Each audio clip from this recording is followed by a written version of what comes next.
Today is August 21st, 2007 at 1:15 p.m.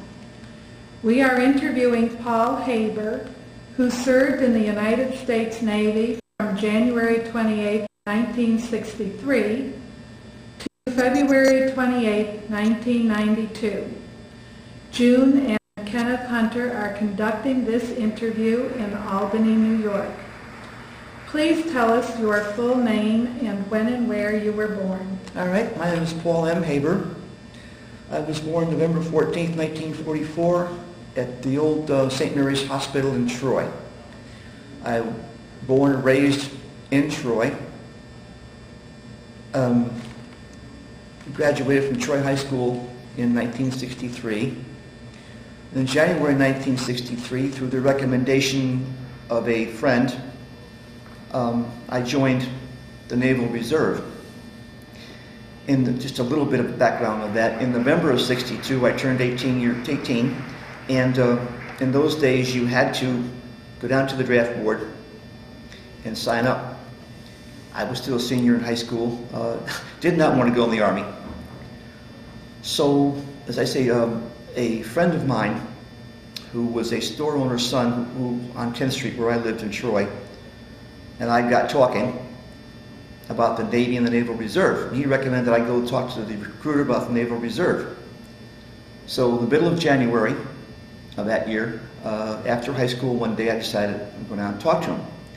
I went down to the Naval Recruiter, which at that time was in the post office in Troy, got chatting with him a little bit, and he recommended that I talk to the Naval Recruiter from the Naval Reserve Center, which at that time in Troy was down on Front Street, right on the Hudson River, which I thought was kind of cool. And so he come down, chatting with the man, brought me down to the Naval Station, Naval Reserve Center rather, and 2 weeks later I found myself enlisting in the Naval Reserve, which I did. And so I was able to get a little bit of naval service under my belt before I graduated from high school. And of course, you join the military, the first place you got to go is recruit training, or it's affectionately called boot camp. So in April of 1963, around Easter time, my friend and I, who had joined up with me, and I got excused from high school, Easter vacation, to go out to Great Lakes, Illinois for boot camp. One good thing about being in the reserves for a couple months beforehand was we had these salty old chief petty officers, God love every one of them, who prepared us for boot camp. We did get uniform issue and all that, so we went to boot camp with our sea bag, our basic sea bag clothing issue. One little sidelight with that was, at the time, they were still issuing the Navy dress blue flat hats. You couldn't wear them because they were out of style, I guess. But they were issuing them to get rid of them. And one salty old chief said, if you boys are smart, you'll take the flat hat, you'll get it dry cleaned, and you put it in a plastic bag and seal it. Which I did, and I still have it to this day. I wouldn't get rid of that for anything. So as I say, in April of '63, we went to boot camp, Great Lakes, Illinois. Left on a Sunday morning, flew out to Chicago. I'll never forget it, Midway Airport. Got off the plane, said there was a navy gray school bus waiting for us to transport us to Great Lakes, which is about, well, that time was about 35 miles north of Chicago. I guess nowadays with the expansion of Chicago, it's probably only 15, 20 miles. So we arrived at boot camp, and our company commander, a gentleman by the name of Chief Petty Officer Stern, was there to greet us. We got off the bus, scared to death, not knowing what was going to happen other than what the chiefs and the first classes had told us in the Reserve Center. So they put us through and they processed us, and we got haircuts, which is shorter than what I have now, or so it seemed. You go through boot camp, you get processed, and they gave us, of course, they gave us shots, and they marched us to our barracks, which at the time were new barracks, put our sea bags down there and so on. Then they marched us to chow. Everywhere you went in boot camp, you marched. Everywhere you went. If you did not march, and you were in groups of 6 or less, you had to double time it from wherever you were back to your barracks, or from your barracks to wherever you were going. So they had, was what, 2 weeks. It was a very, very, very, very short boot camp.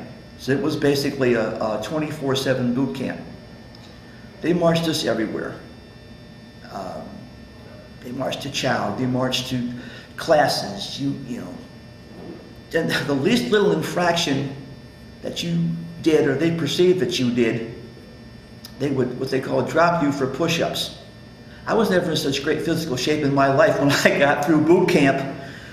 I went in boot camp at 130 pounds, came out 135 in a 2-week period of time. Of course, you ate chow. Navy chow was good. And boy, I'll tell you, you were hungry. The first thing in the morning, you'd get up at about 0500 or 0530. You get up, you had to go do your personal things. Then you'd march, you'd get you down on the street, they'd march you to chow, or breakfast. You come back from chow, you go over on what we affectionately called the grinder. That was a large, called the grinder. They called it that because it would grind the heel of your shoes down. You know. We were in, of course, dungarees, dungaree uniforms, and the old, what they called the boondocker shoes, which is probably why I have bad feet today, but that's neither here nor there. It puts out the grinder for morning calisthenics, jumping jacks, marching, push-ups, jumping jacks, marching, push-ups. You were issued a rifle, affectionately called your piece. You did not dare call it a rifle or a gun, it was your piece. Teach us how to do marching with the piece. They taught us what they call the 16-count manual of arms. 16 different positions with the gun, with the rifle. I guess the main thing too was that, of course, they taught us how to, how to make our racks up, having hospital corners and all this stuff. And the old joke about bouncing a quarter off a rack to make sure it's tight is true. That they would come through for inspection and they'd bounce. And if it wasn't right, of course, they'd rip it all and you start over. You come back from breakfast or from marching and here your rack is messed up. What happened? Well, you didn't make it right. So you remake it and they drop you for 25 push-ups, for making your rack right. When we first got boot camp, they issued us a book of what they call chits, C-H-I-T-S. Chits for everything from haircuts to shoe shine kits and to laundry soap to personal items. It was all in what they called a ditty bag. And it was, I'll never forget, we're standing there waiting to issue our chits or waiting for haircuts or something, and this big old second-class petty officer comes along. We're standing there at ease, puts us at attention. He says, I know you boys will learn to love your ditty bags. I thought to myself, that can't be good. Well, they also had in there what they call clothes stops. You laundered your clothes.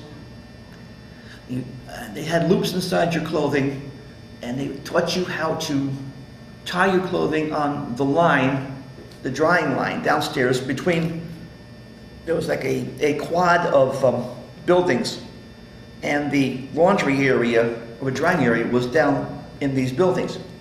They taught you how to tie your clothes with these clothes stops. You always tied it in a square knot, tied it on the line so that you wouldn't lose your clothes. If the wind came up, you wouldn't lose your clothes. And we also included a scrub brush. And believe it or not, I had that scrub brush for about 10 years before it finally wore out. They taught you how to, scrub your clothes, hang them, and so on. So it was, all in all, was a very interesting 2 weeks. I mean, these poor guys, they had 2 weeks to teach us. So they pushed us, as I say, night and day, night and day, night and day. But they had no choice because I believe at that time the normal boot camp was 8 weeks long. The only difference was we came with our bags of clothing, a sea bag of clothing, and of course they taught you how to properly fold it and store it in your locker. And if you did it right, you could fit every item of your clothing into the locker. And by golly, it worked. We did it. And again, they come through an inspection. Sometimes they'd be holding surprise inspections. They come along, open your locker, you're standing there. And they found one thing wrong. One thing. Everything was on the floor. Redo it. Oh man, here we go again. Redo it. Let's see what else. Did you have to, with your clothing, when they had an inspection, did you have to have everything rolled and tied with the square knots with the... Not rolled, no. Everything was, but had to be tied with, well, not everything was square knots. No, we didn't roll clothing back then. They taught us how to fold it properly. I guess during World War II or Korea, they rolled your clothing, which I'd heard about. But no, we didn't roll them. Again, you used the clothes stops to tie them to the drying lines downstairs. And of course, every morning they had personnel inspection. I'll never forget that. You would uncover, you'd take and flip your white hat inside out, put it over the butt of your rifle, and you'd stand there, and you had to put your thumb under your t-shirt and like this. And they come along and they, check your, see if there was a dirt mark on your skivvies. In the Navy, they call underwear skivvies. And you stand there, you'd be afraid, with your, and take your white hat, and they'd look at you and look. Every morning I went to chow with 3 or 4 pieces of toilet paper on my face because I had shaved so close. Well, it didn't have the razors that they have nowadays back then. They had the old Gillette blue blades. God almighty, they tear you apart. So every morning I'd go to chow with, well, I was the only one, with pieces, I'd take that off, the toilet paper off your face, and inevitably, somebody in the company, look, you didn't shave clothes. I can still see razor stubble, boy. Oh, God almighty, here we go. Only took one person. And we had like extra 15 minutes on the grinder. They drop us for 20 or 25. So help me God, I never did so many push-ups in my life. And as I say, when I come out of boot camp, I could do 150 push-ups. Now, I wasn't the only one. And sometimes they'd come in 1, 2 o'clock in the morning. Some company commander would get a hair, and they'd come in 1, 2 o'clock in the morning. I'll go to the light, say, take a garbage can, throw it down the middle of the deck, bang, bang, clang, clang. Everybody, they'd bring us downstairs for some minor infraction, whatever it might be. And we're standing outside in our skivvies and socks with blankets around us because Great Lakes gets cold in the middle of April. We're standing out there. Oh gosh, here we go again. So they bring us back up, and somebody would say something, and of course God love those CCs. They had bionic hearing, and they would hear, and so the whole company would drop us for 50 or drop us for 100 or something. So as I say, that's why I remember boot camp so well, even though it's been 43 years. Now I understand that what the whole company would do if there was one person that was a habitual messer-upper, they would have a midnight shower. Yeah, midnight shower or blanket party. What did they do? Well, I don't know if I can go into too much. Blanket party. There was one guy who was rather dirty, I'm sorry to say. Of course, you got in the morning, you had to take showers in the morning, you took showers then. And this guy, for whatever reason, didn't get close enough to the soap or something. And he got us in trouble several times. So we decided, well, what have we done about this? So we I'll never forget, they had boxes of detergent that you used. It was the flakes detergent.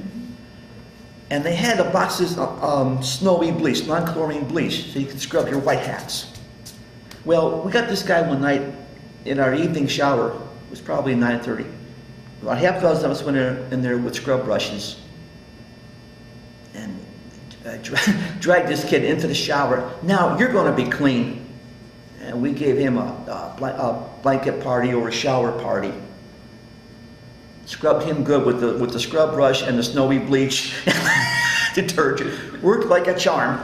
You know, and he never had a problem after that. That was the one.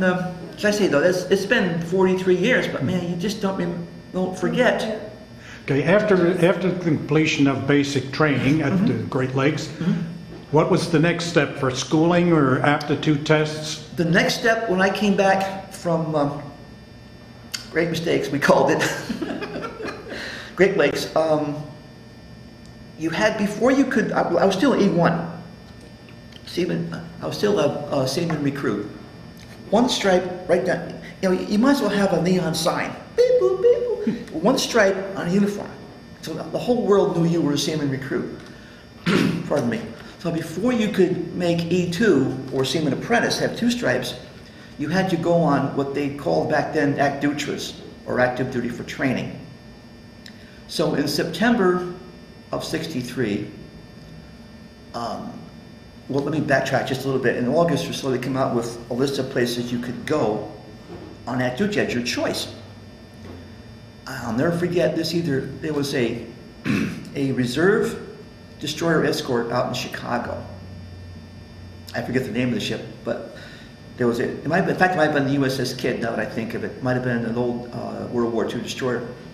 So anyhow, we all put in for the USS Kidd out in Chicago. We're all going to a Naval Reserve ship. Well, I've already been to Chicago, so we'll go out there again in September. Well, you get your orders about a month beforehand. And a month beforehand, we all got orders to the USS Lake Champlain in Quonsetport, Rhode Island. Lake Champlain was a World War II aircraft carrier. Not only did we not go to Chicago, we're going to Quonsetport, Rhode Island on the aircraft carrier. Well, this is great too. You know, we're finally going to be on a ship. So there must have been 30, 40 of us. We all went to Quonsetport, Rhode Island and reported aboard this aircraft carrier. I mean, it's just a great big gray wall. All you see is gray wall. All you see is ship. It's, you know, we're standing there on the pier, just looking up at this thing. And thinking, oh dear Lord. Ready for this ship to just swallow us up. You know? So we all report aboard. And there's some of us are seaman recruits with the West. Some are what they call fireman recruits with red stripes. Some are airman recruits with green stripes. We all get aboard the ship and they assign my friend and I, a couple other guys, to X Division or Deck Division with bosun mates. Of course, in the Navy, the bosun mate is the oldest and the most time-honored and traditional rating there is. So they assign us to X Division. Fine. We're all young, 18, 19-year-old kids. We're all 130, 140 pounds and just full of, you know, vim and vigor and ready to go. They put us on every conceivable duty, you know. But it was good because I learned. I learned from these, you know, these crusty old bosun mates, you know. They'd have us doing everything. Every detail, every work party you could think of, they could think of to put us on. Because back then when you were the junior personnel, you get all the lovely details. So the very next morning, in fact I wrote it down in here, I think, on one of the memorable experiences. The very next morning, we got underway. So we all reported to the hangar deck, which is on an aircraft carrier, is below the flight deck, the hangar deck where all the planes are stored. We all report there to the hangar deck for muster, which is basically like in the Army they call it roll call or something. But they muster, make sure everybody's there, nobody jump over the side, anything. We got underway. But before we did that, we had a yard craft come alongside. They used to call them yard lighters or yard craft. Come along. They were going to pump fresh water into the ship, give us some fresh water. So our leading seaman said, to us, he said, seaman recruit, I said, Haber? Yeah. He said, you look small enough. I want you to go over the side, down the, what they call the Jacob's ladder, and tie us up to this yard ladder coming alongside. All right. So here I go. So they throw this rope ladder over the side of the ship. And here comes the yard ladder. She comes alongside us. And I, down the ladder, tie up this little craft. He said, I want you to stay there until they're done. Then, when, before she goes, they can bring back up. So I did it. Great, wonderful. Tied the ship up to this little yard craft. Did my thing with the water. She's done, so I go back up the ladder. I loved it. I thought it was great. So then we get underway, that very morning. So we're on the deck detail, we're on the a line detail, and aboard an aircraft carrier, or aboard any naval ship, the lines that hold the ship to the pier are these great big 6, sometimes 10-inch diameter, what they call hawser lines. And they have metal wound into the rope. So they give you gloves, because otherwise you'll get rope burn. So they have these huge lines holding the ship, tying the ship up to the pier. We call it tying up to the pier. So I had to let her go. So we're hauling these lines in. Heave, haul these great big lines in. And they have a large spool that they would wind the line onto. So we're doing that, and we're getting underway. We're just having a great time. So everybody in the Navy gets assignments. So my main assignment was cleaning the heads in officers' country. What is a head? A bathroom. In civilian terms, a bathroom, but in the Navy it's a head. So they come out to me and said, same recruit said, I'm going to make you captain of the head. Oh, that sounds important. So here's your, so he hands me a swab, he hands me a plunger, he hands me a toilet brush and a thing of, I guess it was Babbo, the government issue Babbo, which was like sandpaper, I suppose. And myself, captain of the head. Okay. So here we go, he brings me up to what they call officers' country. So we keep going. We're going back. He said, no, he said, I'm going to bring you up to the captain's country. Oh, whoa. The commanding officer of the ship was a very senior captain. He said, you're going to clean the captain's head. He said, that's why I'm making you captain of the head. Now I got it. Clean toilets well. Oh yeah, I was captain of the head. He said, if you need other cleaning supplies, they're here. So man, I'll tell you something, I scrubbed that head till it was sparkling. And my God, commanding officer of a ship. Here I am, a seaman recruit, been in the Navy about 6 months. So I'm just finishing up, and I hear footsteps. And I said, okay. I just, good morning, seaman. I come to, good morning, captain. I said, oh my God, it's commanding officer. Right, look, well done. Thank you, captain. I said, well, you can't tell me, can't use it. See his head. Just got through clean. Sorry, I had to mess up your head. Quite all right, sir. Not a problem. Far be it from me to stop you. Carry on. Aye, Captain. Oh my God, the commanding officer of the ship. But it was a nice gentleman. I forget the gentleman's name now. So he just continues on, and guy comes back later on and says, "Geez, nice job." He said, his name was I think it was Seaman Dantino. As I say, he was what they call the leading seaman of the division, and that he was the most senior E3 in the division and was ready to make third class, take the third class exam. So he was the leading seaman. Nice kid, I remember. He come by, looked at me, I said, "Geez, nice job." He said, he looked at me and said, "What's the matter?" I said, "The captain was just here." Oh, okay. What did he say? I said, "Well, he said I did a nice job." He said, "Well, good. You did a great job." He said, "All right, come on, we'll go to lunch, and then I'll find something else for you to do." I said, "I know you will." Which was okay, because we learned excuse me, many jobs to do. We did, like we got what they call, in the Navy you have what they call underway replenishment, or in Navy parlance, unrep, where another ship comes alongside your ship to either fill up with fuel oil, deliver mail, supply. It could be a supply ship, it could be a destroyer, it could be another aircraft carrier. And of course, we all report to what they call our unrep stations, which was a big old, on the side of the ship was a big old gun tub.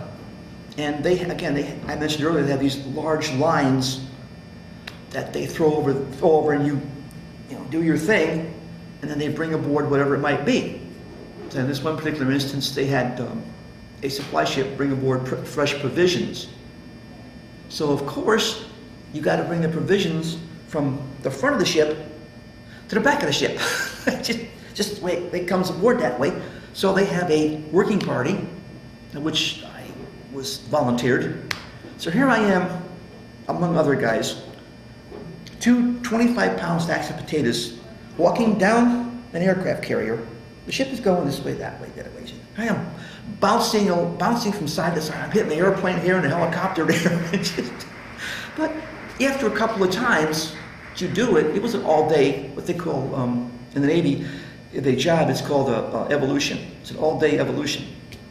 So after a couple of times up and down, I learned how to avoid bruising my shoulders on the ship.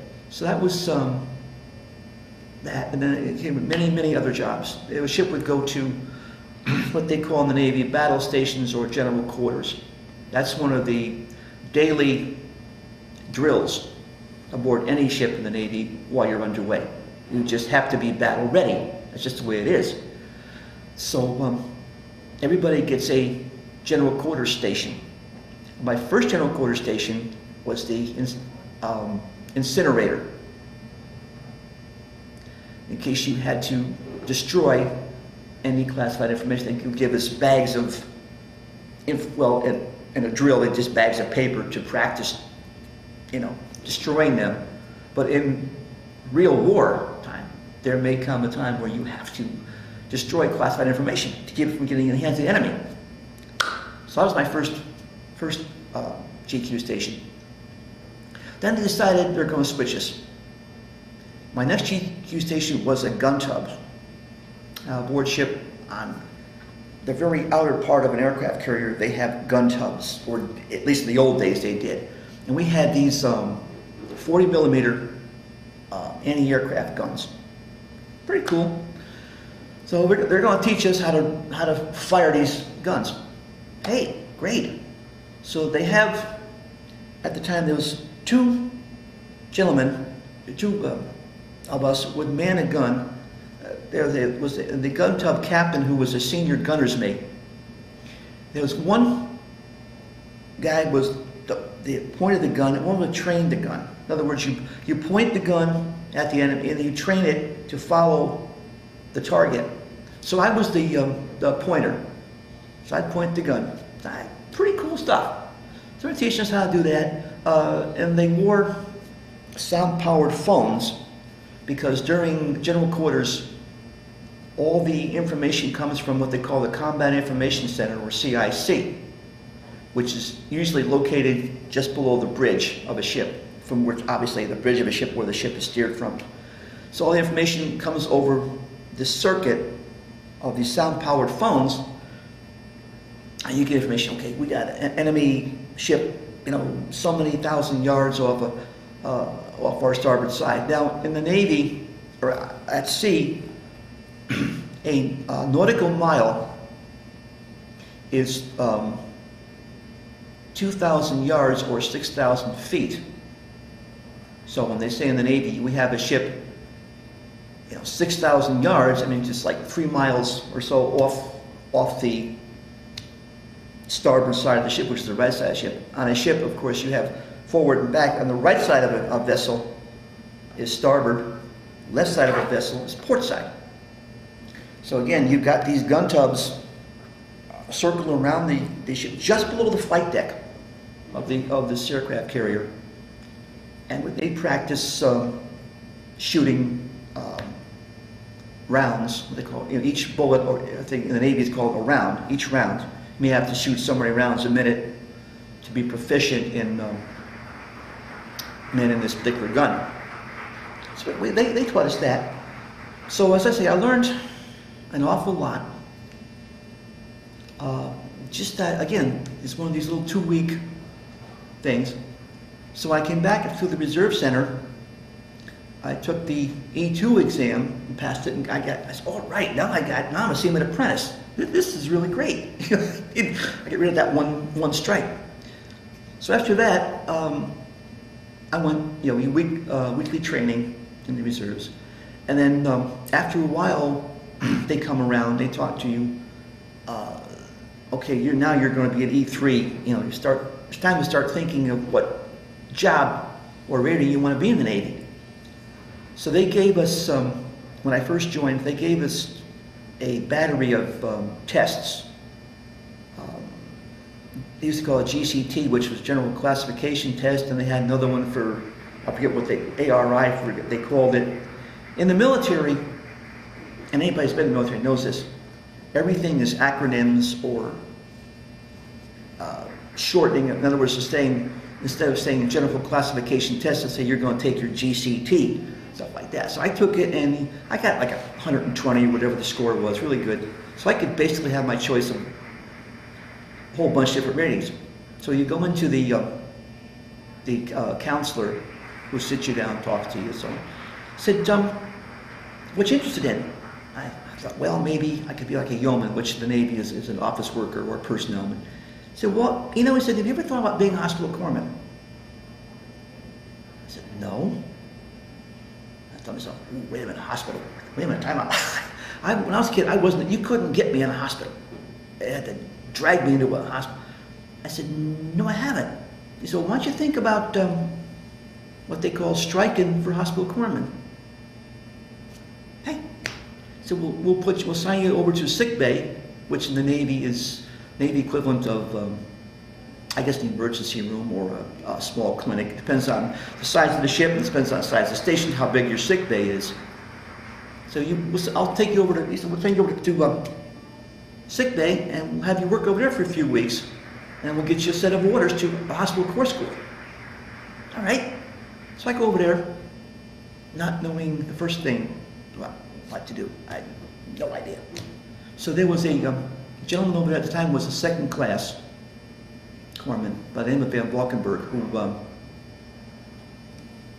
became very good friends with me over the years. We served in the reserves for many, many years, and he retired as a Master Chief Petty Officer, which is an E9. He said, well, come on. He said, we'll start training you. So I was there for about a month, and I got my orders to active duty, the first active duty in May '64, going to hospital corps school. Where else? Great Lakes. We go to Great Lakes again. So I go out there, go on active duty for the first time, and I go out to hospital corps school, and I reported in May of '64 to the General Naval Station. You had to report in the process, get more shots, and then you had to wait for your company to form. All right, groovy. So I'm over there for a couple of weeks, and of course, this time I was an HN or E3. Now I had 3 stripes plus a in the Navy caduce on my shoulder. I thought I was pretty hot stuff. I'm E3 now, and I'll never forget my pay at that point in time in 1964 was $99 a month, and after taxes, I got $40 every 2 weeks. But again, I was E3. I'm single. I'm 19 years old. 20 years old. So we worked over on what they call in Great Lakes the main side, or the main naval station or naval base. We worked in the general detail division, which meant groundskeeping, which meant anything they wanted you to do during the day until our company formed up. And I was there probably about 2 weeks, and they all come up and say, all right, the following personnel report to so they transported us over to the hospital complex or hospital side. And we formed up in a general detail company there. So everybody, formed in, and I think in 2 weeks your company formed up. They had to get enough people into there before they could form a company. Normally 50, 60 people, male and female, in the companies. So we were waiting there. In the meantime, they had us working here, working there, and they put me in the little office inside the main gate, where I was the gopher. And it was my responsibility to come there in the morning, first thing, and make coffee. That was my introduction to Navy coffee. The hotter it was, the stronger it was, the better they liked it. And don't even think of having sugar or creamer or anything else there. Would not do. Hot, strong Navy coffee. Okay, so eventually, it was 1st of June, 64, our company formed up. It was Company 48. We were the last company for about 2 or 3 to have women in us. Because as you know, at that point in time, it wasn't general information, but Vietnam was heating up. And the next 3 companies were all male. I thought to myself, there's something funny going on here. Turns out that those next 3 companies were all male, all formed up, went through hospital corps school together, and they were transferred en masse to either Camp Lejeune, North Carolina, or 29 Palms, or Marine Corps Depot out in San Diego. They all went through FMF. Had no choice where they were going. This is it. I thought, I was the last company with women in it. So fortunately, thanks to all the great instructors out in Corps School, I passed hospital Corps School. We all got orders. I got orders to a destroyer tender in Newport, Rhode Island, USS Yosemite, AD-19, down there. So I thought, boy, I was lucky, because I found out over the years, guys I had got to know in other companies who went to FMF, went to the Fleet Marine Force and all that. A lot of those poor guys got dinged. Came back in a body bag. A lot of corpsmen especially. I think among our rating, we were the highest percentage of Medal of Honor winners. And unfortunately, guys who got shot too, because in Nam, they were still wearing, until they got wise, they were still wearing the helmets, white helmets with red crosses. I mean, geez, talking about an easy target. So after a while, they finally got wise and let them wear regular, combat helmets. But as I say, I was fortunate. So I spent a little over a year and a half on the Yosemite. At the time, she was a flagship for Commander Cruiser Destroyer Force Atlantic down in Rhode Island.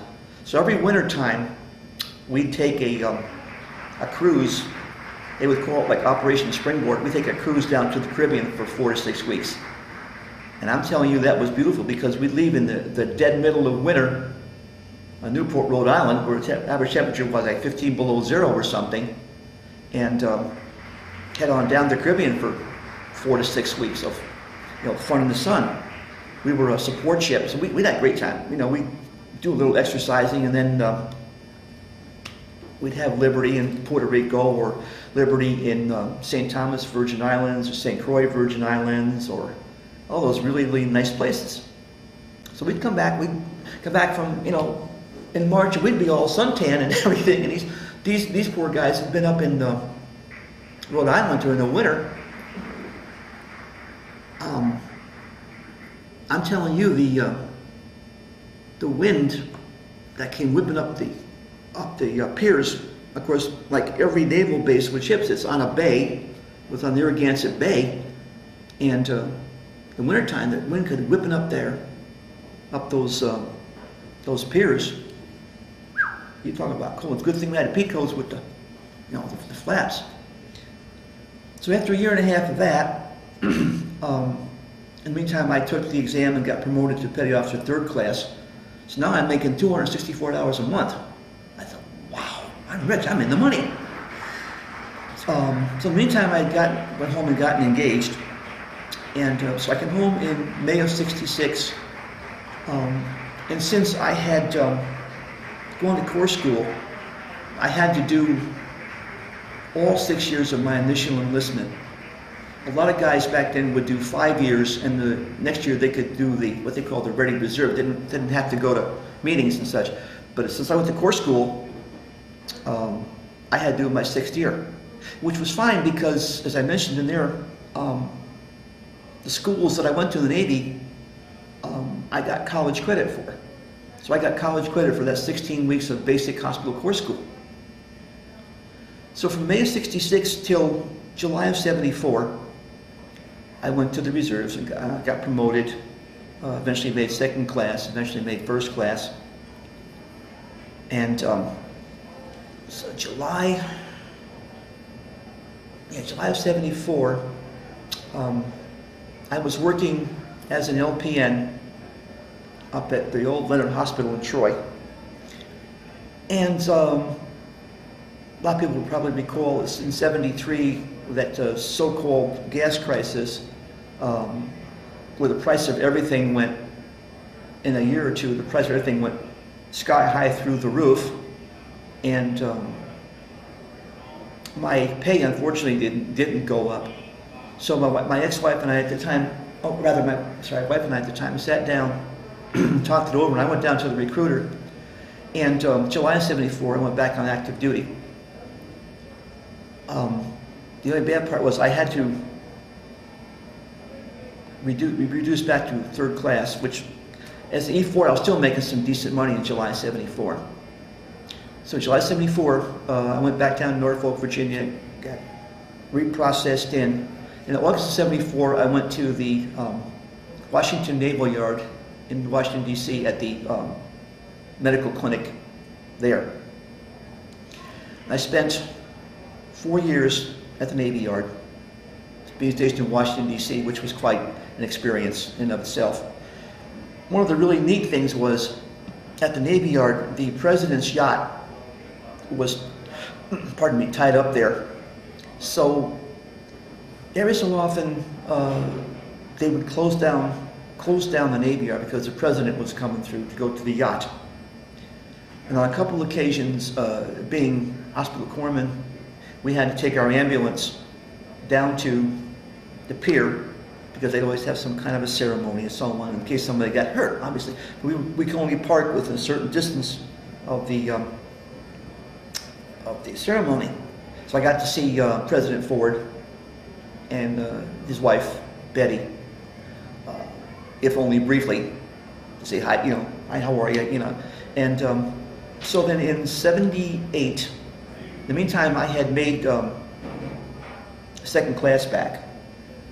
So in '78, I'm getting ready to get out, thinking, geez, I wonder if I should stay in, I wonder if I should get out, etc. My wife and I talked about it, and so on and so forth. So I got out for a couple of days anyway. I got home, come back home, went back up to the hospital to see if I could get my old job back. And they said, well, sure, you can get your old job back, but it was the same amount of money as I was making 4 years before that, so that isn't going to work. So I went back and talked to my wife again, back down to the recruiter. The guy said to me, now 2nd class, he said, listen, he said, you just came from shore duty. I said, yeah. He said, listen, he said, I'd like to go back to sea duty. I said, yeah, love it. He said, he said, I've got a brand new nuclear-powered guided missile cruiser, Norfolk, Virginia. They're looking for a 2nd class corpsman. Sign me up. So a couple days later, I'm back on active duty, back down to Norfolk. The ship was out. So again, August of '78, I reported aboard the USS Texas, CGN 39, which my naval career, I think, was probably my favorite command. Went aboard there as a second class petty officer. Immediately became what they call the LPO, or leading petty officer of the command. Aboard there a couple of months. Here we go, we're going out. The chief told me, he said, no, he said, this ship gets underway a lot. Fine, that's what ships are supposed to do.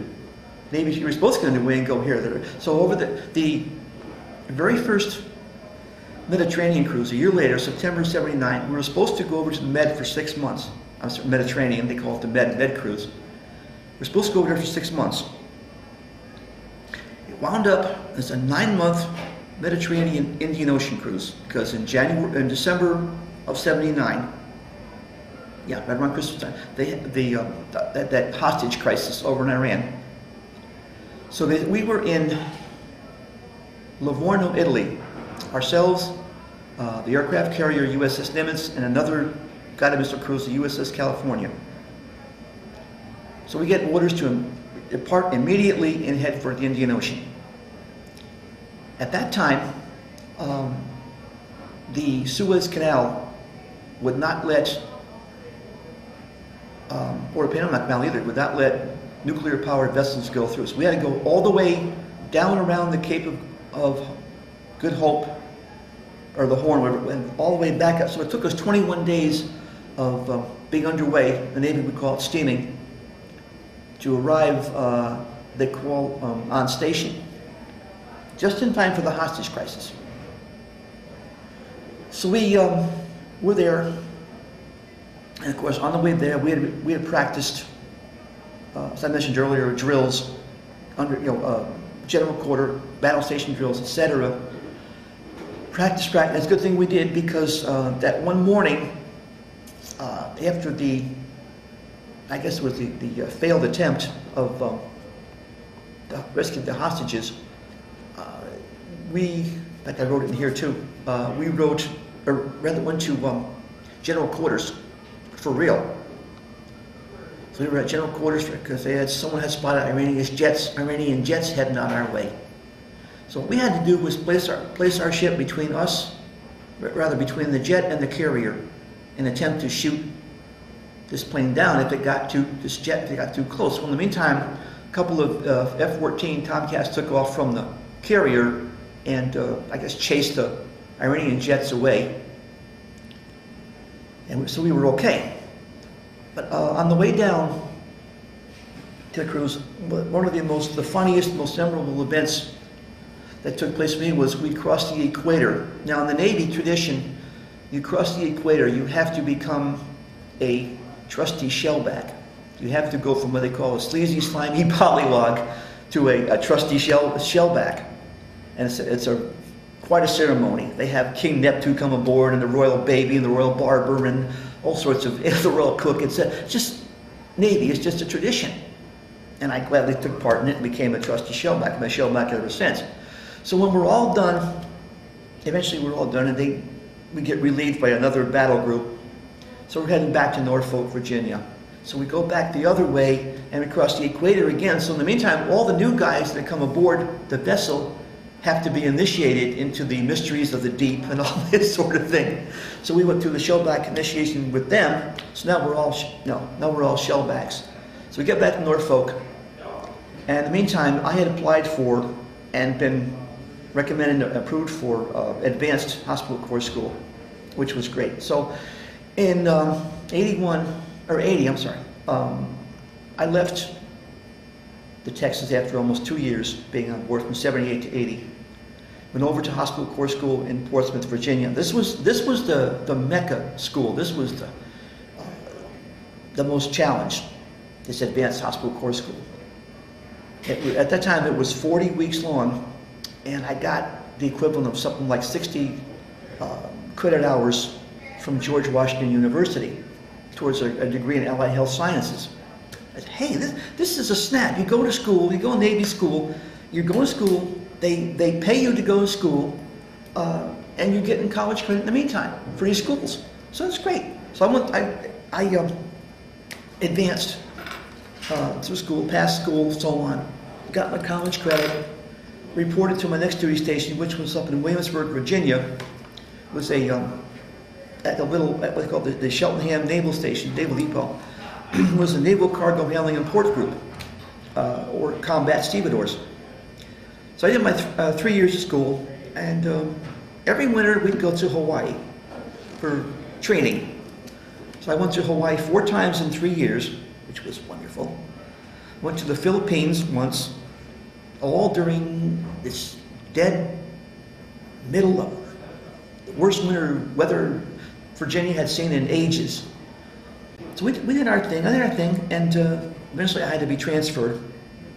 So, and coming from shore duty, I had to go back to a ship. So I went aboard a little fast frigate, USS Truett, down Norfolk, Virginia. In the meantime, backtrack on the Texas, I had made first class, so I'm E6. So it's great. So I re-enlisted in 1984 for what turns out to be the last time. And I'm a big Pittsburgh Steelers, Pittsburgh Pirates fan. So I was able to re-enlist at the old Free River Stadium in Pittsburgh, Pennsylvania. I thought that was pretty cool. So I re-upped in the Navy and went to the Truett. I spent just about 2 years on the Truett. I got transferred off, spent about 6 months at the Naval Medical Clinic in Norfolk, Virginia. Then in April of '87, got transferred back here to Scotia, New York. There's a Naval Reserve running this command, and I got to tell you, it was a very, in my estimation, a very sorry command. It was very, I didn't enjoy that at all. It was very bad. Unfortunately, I did my time there, and then uneventful. Very quickly in the Navy, we have a rating system. You go from outstanding to excellent to very good to good to fair to satisfactory to unsat.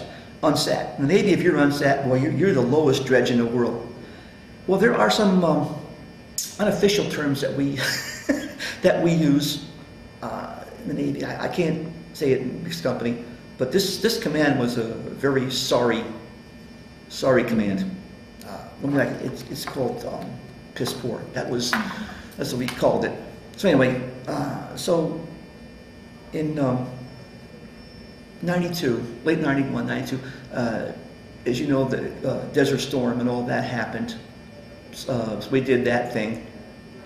And then after Desert Storm, those of us who were senior personnel who were approaching 20 years and unfortunately were not going to be able to be promoted, were asked to retire. I said, sure. I said, I've done my 20 or whatever it was. I had my time in. I said, Doc, in the Navy, hospital corpsmen are affectionately known as Doc. So he said, Doc, you might as well think about retirement. I said, yeah, why not? I did my time. So I talked to my wife about it. I said, okay, it's time to retire. I had done my time. I'd seen an awful lot in the Navy, and believe me, I enjoyed probably 90% of it. I think the best part of the Navy for anybody is to be aboard ship, be underway aboard ship. To me, that is the Navy. From everything from that aircraft carrier I was first on, to the USS Texas, to the USS Truett, that little frigate that I was on. Even on the frigate, I got to go over to the Med. I got to go to Bermuda. I got to go to Virgin Islands. It was great. It's great. Just traveling. Had a great time. Met a lot of really, really great people. Learned an awful lot. Made some best friends. I mentioned that in there. Some of the people I remember. I can't remember all of them, but there's I think probably my best friend in the Navy was a guy by the name of Frank Richter from Long Island. He and I are diehard Yankee fans, and he was on the Truett with me. We got to hang out together, go on Liberty and so on. And I mentioned when I first started briefly, another guy was my best friend too, by the name of Ken Robillard, who eventually became my brother-in-law. He was the one, he and I joined the Naval Reserve together back in '63. He was still 17, so he had to have his parents' signature. But as I say, it's, time doesn't permit, but there's so many people I met, especially those, God love those salty old chiefs in first classes. They've been in the Navy since, as they say, since Moby Dick was a minnow. No, there was this one senior chief in particular. I was on Yosemite. It's a senior chief petty officer. It was his last tour. Great guy, Senior Chief O'Leary, full-blooded Irishman. Great guy. One day he asked me to go down to the locker and get him some small stuff, which was small rope. He said, "Paul, I want you to get me 2 fathoms of small rope." A small one. Sure, Chief. Now, in the Navy, a fathom is 6 feet. So he wanted 12 feet of small, what they call small stuff. Went down there, got it, brought it back. I said, "Sure this is 2 fathoms?" "Yes, Senior Chief." He says, "Doesn't look like it." Senior, I measured it. He said, "All right." He said, "I'll tell you what." He said, "I'll bet you a beer when we get into San Juan. I'll bet you a beer this isn't 2 fathoms." So I measured it out, and of course, sure enough, it was 2 fathoms. So we get in San Juan, Puerto Rico, go to the enlisted beach. He said, Senior Chief, "Hey, Paul, come here. I owe you a beer, come on." So he bought me a beer, and he bought me another beer, and another beer. Well, on that note, maybe we should. Yeah, but as I say, so in conclusion, Navy was a great life. I would recommend it to anybody. All right, well, Have you had any occasion to get together in reunions? Unfortunately, no. I do belong to the USS Texas Association, which includes the old battleship Texas, what I call my Texas, and the latest Texas, a submarine. But unfortunately, I haven't seen any of those folks or be able to reunion, which I would love to do, love them. But as I say, it was a great life. I loved it and I enjoyed it, and I would do it all over again. Okay. Well, thank you very much. You're welcome. Hope I haven't bored you to death.